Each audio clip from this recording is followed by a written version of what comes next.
Hi all, എല്ലാവർക്കും cooperative വെക്കറിലേക്ക് സ്വാഗതം. അപ്പോൾ നമ്മളിന്ന് JC-യുടെയും കേരള ബാങ്കിൻ്റെ സിലബസിൽ കോമൺ ആയിട്ട് വരുന്ന പ്രൈവറ്റ് ആൻഡ് പബ്ലിക് കമ്പനി എന്ന് പറയുന്നൊരു പോർഷനാണ്. ഓക്കെ, നമ്മുടെ മൊഡ്യൂൾ ഫസ്റ്റിനകത്ത് പറയുന്നുണ്ട് ജോയിൻറ്റ് സ്റ്റോക്ക് കമ്പനി. ആ ഭാഗങ്ങളിൽ പറയുന്ന ഒരു ഇമ്പോർട്ടൻ്റ് ഉള്ള കാര്യമാണ് പ്രൈവറ്റ് ആൻഡ് പബ്ലിക് കമ്പനി എന്ന് പറയുന്നത്. ഇനി അപ്പോൾ നമുക്ക് പ്രൈവറ്റ് കമ്പനിയും പബ്ലിക് കമ്പനിയും തമ്മിലുള്ള വ്യത്യാസം എന്താണെന്ന് നമുക്ക് നോക്കാം. പ്രൈവറ്റ് കമ്പനിയിൽ മിനിമം മെമ്പേഴ്സ് 2 ആണ്. അതായത് മിനിമം 2 പേരുണ്ടെങ്കിൽ നമുക്ക് എന്ത് തുടങ്ങാം, പ്രൈവറ്റ് കമ്പനി ആരംഭിക്കാം.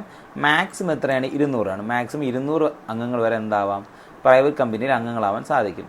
ഇനി ഒരു പ്രൈവറ്റ് കമ്പനിയുടെ പേരിടുമ്പോഴത്തേക്കും ആ വാക്ക് അവസാനിക്കുന്നത് പ്രൈവറ്റ് ലിമിറ്റഡ് എന്നുള്ള ടേമിലായിരിക്കാം. നെയിംസ് എൻഡ് വിത്ത് എന്താണ്, പ്രൈവറ്റ് ലിമിറ്റഡ്. അപ്പോൾ അത് നമുക്ക് എല്ലാവർക്കും അറിയാം. നമ്മൾ ഒരുപാട് ബോർഡൊക്കെ കണ്ടിട്ടുണ്ട് അല്ലേ, പ്രൈവറ്റ് കമ്പനി അല്ലെങ്കിൽ പ്രൈവറ്റ് ലിമിറ്റഡ്, ലിമിറ്റഡ് എന്നൊക്കെ എഴുതിയിട്ടുള്ള. ഇനി അടുത്തത് minimum paid up capital, share capital എന്ന് പറയുന്നത്. Minimum paid up share capital എത്രയാണ്, 1 ലക്ഷമാണ് പറയുന്നത്. Minimum paid up share capital എത്രയാണ്, 1 ലക്ഷമാണ് പറയുന്നത്.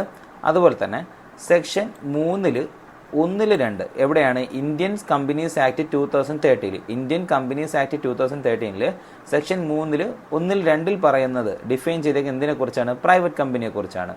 ഇന്ത്യൻ കമ്പനീസ് ആക്ട് 2013 സെക്ഷൻ 3-1-2 പറയുന്നതിനെ കുറിച്ചാണ്, ഡിഫൈൻസ് എ പ്രൈവറ്റ് കമ്പനി. അപ്പം ചോദ്യം, പ്രൈവറ്റ് കമ്പനി എവിടെ ഡിഫൈൻ ചെയ്യുന്നു, ഇന്ത്യൻ കമ്പനീസ് ആക്ട് സെക്ഷൻ 3 എന്ന് പറയാം.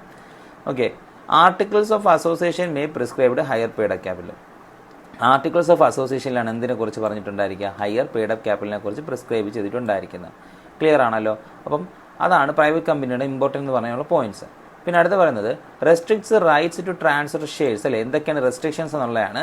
അതായത് ഷെയർ ട്രാൻസ്ഫർ ചെയ്യാനുള്ള റൈറ്റ് റെസ്ട്രിക്റ്റ് ചെയ്യുന്നുണ്ട്. ഷെയർ ട്രാൻസ്ഫർ ചെയ്യാനുള്ള റൈറ്റ് പ്രൈവറ്റ് കമ്പനിയിൽ റെസ്ട്രിക്റ്റ് ചെയ്യുന്നുണ്ട്.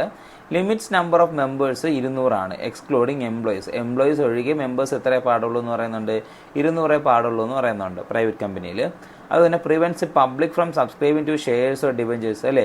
പബ്ലിക്കിനെ ഇതിൽ നമുക്ക് ഇവരുടെ ഒരു പ്രൈവറ്റ് കമ്പനിയുടെ ഷെയർസും ഡിബഞ്ചൻസും ഷെയർ മേടിക്കാൻ പബ്ലിക്കിനെ എന്ത് ചെയ്തിട്ടില്ല, പ്രിവെൻറ്റ് ചെയ്തിട്ടുണ്ട് അല്ലെ, അവർ തടഞ്ഞിട്ടുണ്ട്. Prohibits acceptance of deposit from non members and non relatives അല്ലേ. അതായത് മെമ്പേഴ്സ് അല്ലാത്തവരുടെ കയ്യിൽ നിന്നോ അല്ലെങ്കിൽ റിലേറ്റീവ്സ് അല്ലാത്തവരുടെ കയ്യിൽ നിന്നോ ഡെപ്പോസിറ്റ് സ്വീകരിക്കാൻ പ്രൈവറ്റ് കമ്പനി അനുവദിക്കുന്നില്ല. അപ്പം ഓർക്കുക, റെസ്ട്രിക്ഷൻസിനകത്ത് പറയുന്ന കാര്യം ട്രാൻസ്ഫർ ഷെയർ ചെയ്യാൻ പറ്റില്ല എന്നാണ് പറയുന്നത്. എന്താണ് restricts right to transfer shares, transfer share ചെയ്യാൻ പറ്റില്ല. ലിമിറ്റ്സ് നമ്പർ ഓഫ് മെമ്പേഴ്സ് എന്ന് പറയുന്നത് എത്രയായിരിക്കും, 200 ആയിരിക്കും. Prevent public from subscribing to shares or debentures അല്ലേ. ഡിബഞ്ചേഴ്സും ഷെയർസും പബ്ലിക്കിൽ നിന്ന് വാങ്ങുന്നത് എന്ത് ചെയ്തിട്ടുണ്ട്, പ്രിവെന്റ് ചെയ്തിട്ടുണ്ട്. Prohibits acceptance of deposit from non members and non relatives. Members അല്ലാത്തവരുടെ കയ്യിൽ നിന്നോ റിലേറ്റീവ്സ് അല്ലാത്തവരുടെ കയ്യിൽ നിന്നോ പ്രൈവറ്റ് കമ്പനിക്ക് എന്ത് മേടിക്കാൻ പറ്റില്ല, അക്സെപ്റ്റൻസ് ഓഫ് ഡെപ്പോസിറ്റ് നടക്കത്തില്ല കേട്ടോ. അപ്പോൾ അത്രയും ഓർത്തിരിക്കുക. അടുത്ത് പറയുന്നത് പബ്ലിക് കമ്പനിയെ കുറിച്ചാണ്. പബ്ലിക് കമ്പനിയുടെ മിനിമം മെമ്പേഴ്സ് 7 പേരെന്നാണ് പറയുന്നത്. മിനിമം എത്ര പേരാണ്, 7 പേരാണ്. ഒരു പബ്ലിക് കമ്പനി ആരംഭിക്കുന്നതിന് മിനിമം എത്ര പേരാണ്, 7 പേരാണ്. No maximum limits on members. ഇതിൽ എന്ത് പറയുന്നില്ല, മാക്സിമം ലിമിറ്റ് പറയുന്നില്ല. എത്ര പേര് അംഗങ്ങളുണ്ടെങ്കിൽ എന്താവാം, ഒരു പബ്ലിക് കമ്പനിയിൽ മെമ്പേഴ്സ് ആവാൻ സാധിക്കും. ഇനി ഇതിൻ്റെ പേര് അവസാനിക്കുമ്പോൾ ലിമിറ്റഡ് എന്നുള്ള വാക്കാണ് ചേർക്കുന്നത്. മറ്റേ നേരത്തെ നമ്മൾ പറഞ്ഞത് പ്രൈവറ്റ് ലിമിറ്റഡ് എന്നും, ഇവിടെ ആണെങ്കിൽ ലിമിറ്റഡ് എന്നുള്ള വാക്കാണ് ചേർക്കുന്നത്. ഇവിടുത്തെ മിനിമം പെയ്ഡ് അപ്പ് ക്യാപിറ്റൽ എന്ന് പറയുന്നത് 5 ലക്ഷമാണ്. മിനിമം പെയ്ഡ് അപ്പ് ക്യാപിറ്റൽ എത്രയാണ് പറയുന്നത്, 5 ലക്ഷമാണ്. ഇനി അടുത്തത് പറയുന്നത് പബ്ലിക് കമ്പനിയെ കുറിച്ച് എവിടെയാണ് പറയുന്നത്. നേരത്തെ നമ്മൾ പ്രൈവറ്റ് കമ്പനിയുടെ കാര്യം പറഞ്ഞപ്പോൾ പറഞ്ഞു സെക്ഷൻ 3 1-3 എന്തിനെക്കുറിച്ച്, 2 എന്തിനെക്കുറിച്ച് പറയുന്നത്, നമ്മൾ പ്രൈവറ്റ് കമ്പനിയെ കുറിച്ച് പറയുന്നുണ്ട്. സെക്ഷൻ 3-2 പ്രൈവറ്റ് കമ്പനിയെ കുറിച്ച് പറഞ്ഞത്. സെക്ഷൻ 3-4 എന്തിനെ കുറിച്ച് പറയുന്നത്, പബ്ലിക് കമ്പനിയെ കുറിച്ച്. സെക്ഷൻ 3-4 എന്തിനെ കുറിച്ച് പറയുന്നത്, പബ്ലിക് കമ്പനിയെ കുറിച്ച് പറയുന്നത്. ഓക്കെ, അപ്പോൾ സെക്ഷൻ 3-1 എന്തായിരിക്കും, 1 പേഴ്സൺ കമ്പനി അല്ലേ. ഒരു വ്യക്തി മാത്രമേ തുടങ്ങുന്ന കമ്പനിയെ കുറിച്ച് പറയുന്നത് സെക്ഷൻ 3-1 അപ്പോൾ നമ്മൾ ഓർത്തിരിക്കുക, സെക്ഷൻ 3-1-2 എന്തിനെ കുറിച്ച് പറയുന്നത്, പ്രൈവറ്റ് കമ്പനി. സെക്ഷൻ 3-1-3 കുറിച്ച് പറയുന്നത് 1 പേഴ്സൺ കമ്പനി. സെക്ഷൻ 3-1-4 കുറിച്ച് പറയുന്നത് public company.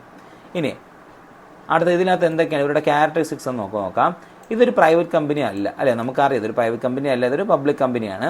Has no restriction of transferability of share. അതുകൊണ്ട് തന്നെ എന്ത് കുഴപ്പമില്ല, ഷെയർസ് ട്രാൻസ്ഫർ ചെയ്തതിന് കുഴപ്പമില്ല. പ്രൈവറ്റ് കമ്പനിയാണെങ്കിൽ അത് പോസിബിൾ അല്ല. അതുപോലെ തന്നെ പബ്ലിക്കിൽ നിന്ന് ഡെപ്പോസിറ്റ് സ്വീകരിക്കാൻ ഒരു പബ്ലിക് ലിമിറ്റഡ് കമ്പനിയെ കൊണ്ട് സാധിക്കും. Can issue shares and dividends to public അല്ലേ. പബ്ലിക്കിന് എന്ത് കൊടുക്കാൻ പറ്റും, ഷെയർസും ഡിവിഡൻസും ഇഷ്യൂ ചെയ്യാൻ സാധിക്കും.